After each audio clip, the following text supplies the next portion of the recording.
अभ्यास कमी असल्यामुळे 2 महिन्यानं उत्तर देईन, पण पुस्तकं उलटे पालटे करून देईन, पण देईन. पण मी गेल्यावर कानायचं नाही.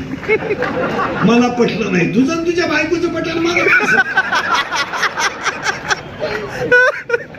तुला पटाव म्हणून मी केलं. तुझ्याकडे बुद्धी काय? तू बायकोला मॅडम म्हणतोय म्हणजे.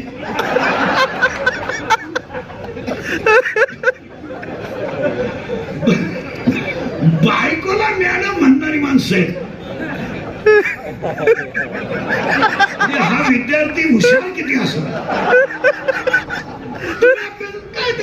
नवरा बायको दोघच होते घरात आणि बायकोच्या अंगात आलं घुमायला लागला आणि घुमता घुमता बायकोच नवऱ्याला म्हणायची, बोल बालका बोल. तुझं काय म्हणणं? बालक खडखडा उडायला. बालक झाडाची हात करू नको काय.